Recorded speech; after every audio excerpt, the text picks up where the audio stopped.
સુરતના વરાછા વિસ્તારમાં આવેલી માતાવાડીની હેમકુંજ સોસાયટીમાં 2 વર્ષની બાળકી ઓરડાનો દરવાજો અંદરથી બંધ થઈ જતા અંદર ફસાઈ ગઈ હતી.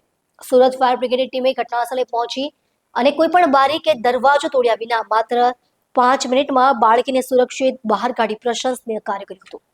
ફાયર વિભાગ દ્વારા મળતી માહિતી મુજબ વરાછા વિસ્તારમાં માતાવાડી ખાતે આવેલી હેમકુંજ સોસાયટીના 55 નંબરના ઘરમાં ત્રીજા માળે રહેતા ચૌહાણ પરિવારની 2 વર્ષની બાળકી ઘરની અંદર એકલી રમતી હતી જ્યારે તેની માતા બહાર હતી.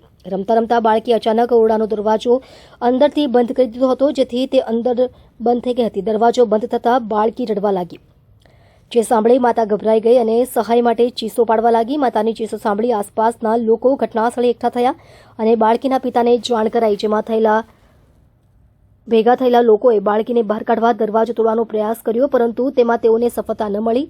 આ દરમિયાન કોઈ સુરત ફાયર બ્રિગેડને આ ઘટનાની માહિતી આપી. મદદનો કોલ મળતાની સાથે જ વરાછા ફાયર સ્ટેશનની ટીમ તાત્કાળ ઘટનાસ્થળે પહોંચી ગઈ અને ફાયરના જવાનોએ પરિસ્થિતિનો ત્વરિત અભ્યાસ કર્યો અને ઓરડાની બારી તથા દરવાજો તોડ્યા વિના તેમની કુશળતા વાપરીને માત્ર 5 મિનિટમાં બાળકીને સહી સલામત બહાર કાઢી. બાળકીને કોઈ નુકસાન થયું ન હતું અને તેને તેના માતા પિતાને સોંપવામાં આવી. મારું નામ સુધીર ગઢવી. 10:48 કલાકે ફાયર બ્રિગેડ કંટ્રોલ રૂમમાં કોલ મળેલ કે એક બાળકી રૂમની અંદર ફસાઈ ગયેલી છે, દરવાજો લોક થઈ ગયેલો છે. અશ્વનીકુમાર ફાયર સ્ટેશનથી તુરંત ફાયરના કાફલા સાથે ઘટના સ્થળે પહોંચી ગયેલ. દરવાજો તોડી અને 2 વર્ષની બાળકીને સુરક્ષિત બહાર કાઢેલ છે.